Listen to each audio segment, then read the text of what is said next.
Well, welcome back, guys, and here we are, week 2 of Quarantine Conversations.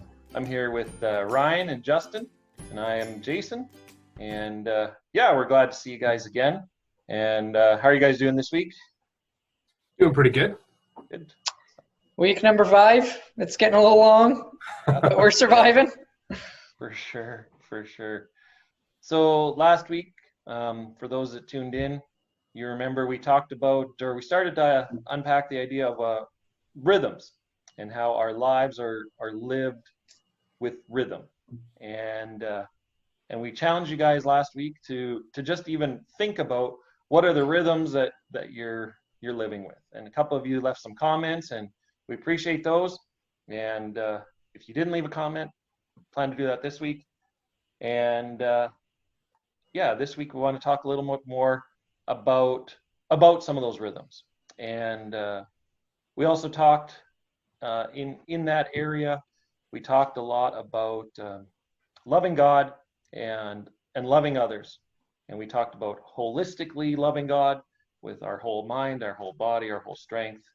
And so this week, what we really wanted to look at is some real tangible ways that we can live, with or understand our rhythms, and what does it mean to love God wholly, completely.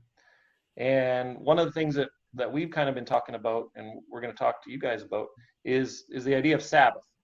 And so to kick us off, Ryan, when we talk about Sabbath, what do we mean by that?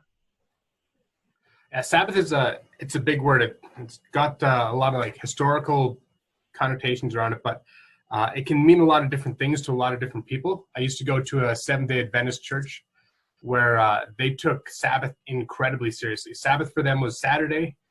Most mainline churches these days celebrate Sabbath on Sunday, but they took Saturday, and it was like you couldn't do anything after church. We took it real easy, spent time with family, friends, and spent a lot of time focusing on God. We'd start the morning off kind of like most churches do on Sundays with service in the morning, and then time of connecting with God, and then time spent around meals and stuff. But the idea of Sabbath to me is heavily relational, and it's heavily oriented around this idea of rest. You slow everything down, and you don't run yourself wild. If you go back to the historical stuff, a lot of it dealt with the idea of, for the Jewish people, they had to not work. They couldn't work. They couldn't do any gathering. They had to just shut everything down as far as labor and just typical rhythms of life. And it was a time to focus themselves on God. For me, I see it as something where I take a lot of time to slowing down is big, but just not being busy, not focusing on all the stuff that I feel needs to get done. Just kind of leaning into who God is. For me, when I think about this idea of loving God and tie it in with Sabbath, there's this picture of deep relationship. Relationship isn't built out of hurry and busyness and chaos. Relationships are built out of spending time together, drawing close to somebody, trusting someone. And I feel it's really similar when it comes to us and God. Sometimes we think God wants us to do A, B, C, D, and then he'll be happy with us. But God already loves us as we are. And there's this beauty in taking the time to just rest in the fact that he is absolutely in love with us. He cares about us so much. When we started talking about this idea of Sabbath, there's a couple of verses that popped into my mind. It's from Psalms 23. It says, God, my shepherd, I don't need a thing. You have bedded me down in lush meadows. You find me quiet pools to drink from. True to your word, you let me catch my breath and send me in the right direction. There's this picture of God as our shepherd, and he's taking care of us, the sheep. And we can trust and we can rely that he is watching over us, and he's bringing us to good things, to good places. one version says he restores my soul. And I think there's something absolutely beautiful in that idea of Sabbath, where it's not me working to achieve something, but it's just relying and trusting in God that he will restore me. He'll fill me up. He'll take care of me. So yeah, when I think of Sabbath, it's this deeper connecting to God, the one who is actually able to restore my soul. How about you, Justin? Yeah, picking up on, I guess, some of the things Ryan was saying there.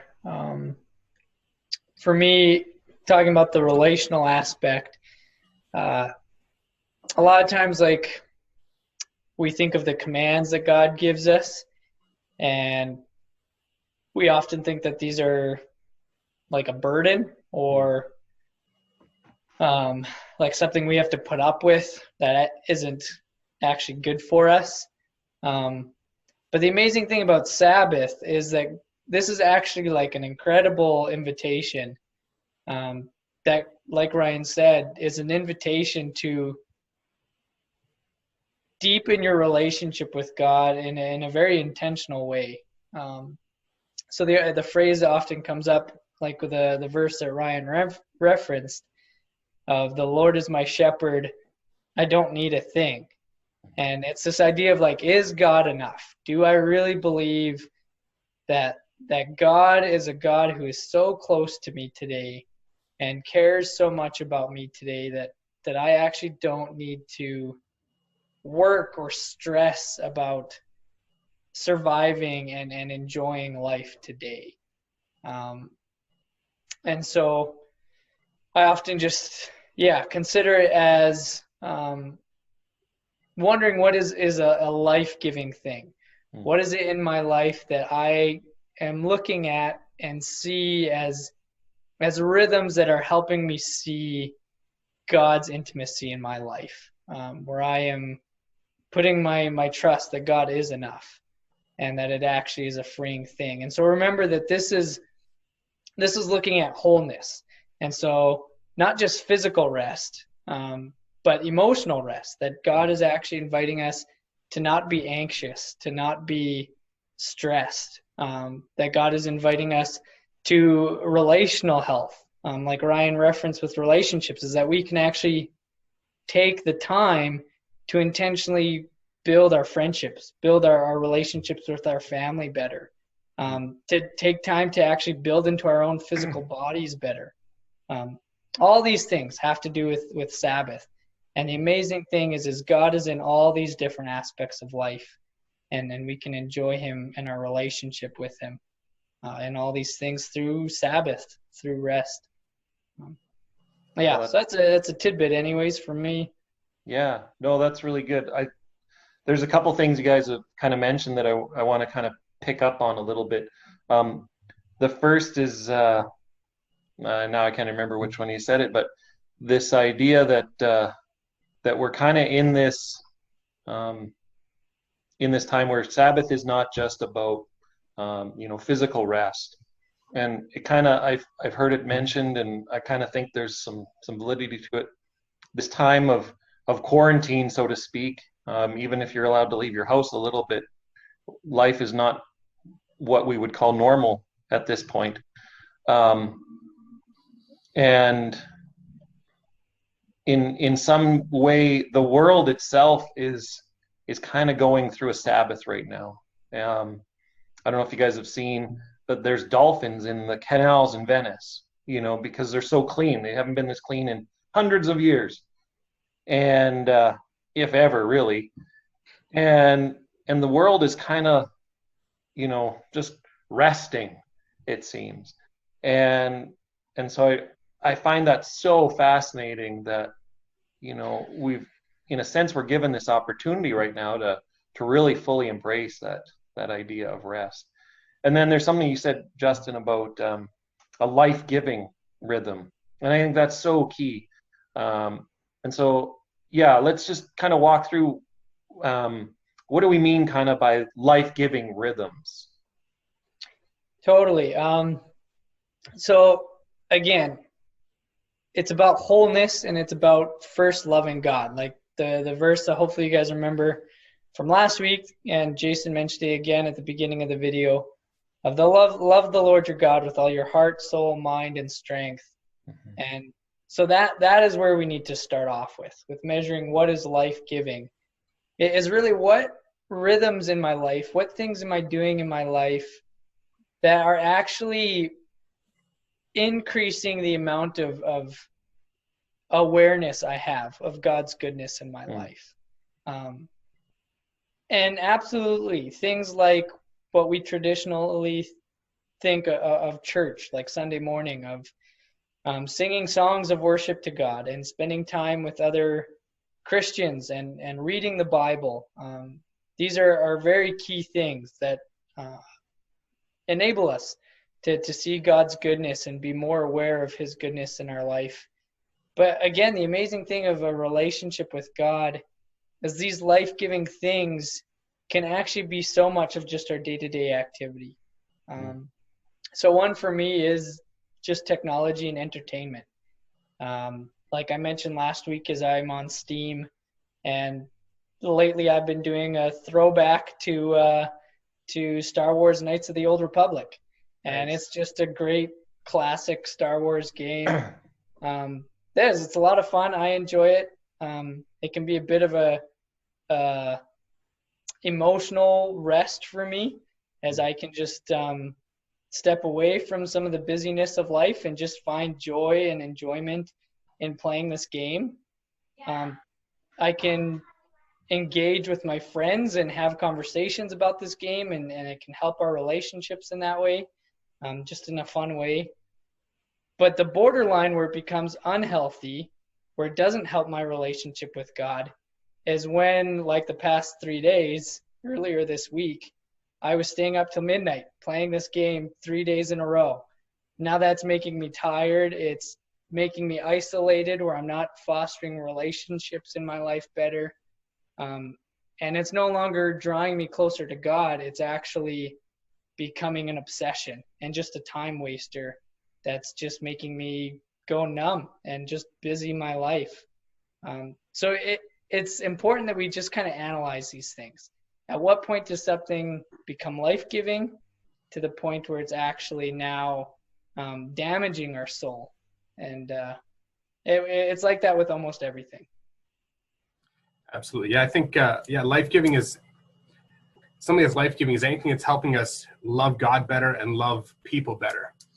And for me, something that really I try to focus on, at least on Sabbath, is most of you guys know I'm doing renovations in my house right now. And so Sunday is like this perfect day to do all kinds of work because it's so chill and it's just whatever. But I've intentionally, lined up so that I don't do any work on Sundays. Because that's the time where I really try to focus in on God, but I also try to spend extra time just being with my kids and just being with my family and growing that relationship, because a lot of people reference God as like God is like a father. And for me, I can be a representative of God's love to my kids by the way that I show them love. So when I take the time out of my schedule and I'm like, no, I'm going to put all that other stuff away and just focus on my kids, it really builds our relationship, it builds our connection, and it builds their view of this God that loves them enough to just focus in on them. So for me, that's one of the big pieces, making sure I'm investing well in my family. That's awesome. Yeah, and like that, in seeing some of my habits with Steam and entertainment is similar. On Sundays, I've decided now to step away from screens because, again, it can be a good thing, but I see in my life how it can become a very unhealthy thing. So to intentionally have that one day a week where I'm going to intentionally grow my relationship with Jesus in a more intentional way, for me, that means no, I'm not gonna play video games or watch Netflix that day. So that's great, Ryan. That's awesome. Yeah, well, that's great, guys. Yeah, I don't want to leave those of you watching with any kind of notion that we as pastors have got this all figured out. By no means. Just this last Sunday, I I would have much rather been spending time with my family and my kids, but I was editing video for way longer than I should have been. But you know, we're on a journey. We're trying to figure things out too. And you know, this week, what we really want to leave you guys with is, you know, the next challenge in this idea of living to wholly love God and love people is to really take a look at, you know, last week you looked at hopefully you took a look at what are the rhythms that you're living in. And this week, you know, we really want to challenge you to unpack a little more which of those rhythms is life-giving. And it doesn't mean that, you know, like we're saying, rest is, you know, Sabbath is rest, and rest is good, but not if you do it all day, every day. That's no longer good. Kind of like what you were saying, Justin, about, you know, playing an hour of video games versus playing 5 or 6 hours of video games. You know, there's a difference. And so, you know, as you guys kind of go through your week this week, and as you're watching this video, take some time just to really, I guess, dig into, okay, what are some activities that I would consider that I do that are life-giving? What are those activities that help me to love God or love people more? And again, it doesn't mean you have to do those exclusively, and it doesn't mean you have to do those, you know, 24/7, but you definitely want to be working some of those into your daily week. So anyway, that's about all the time we have for today, guys. So Justin, Ryan, thanks for joining me. And awesome. for those of you watching at home, we're going to put a link somewhere. Still got to figure out how to do that. Maybe be at the end of this episode, or maybe on the page where we post it. But there's a really fantastic Bible Project video that unpacks the idea of Sabbath even better than we can, because they use cartoons, and cartoons are better than our amazing faces. But I digress. So check that out, guys, if you haven't already, and even if you have, check it out again. It's fantastic. And otherwise, we'll see you next week.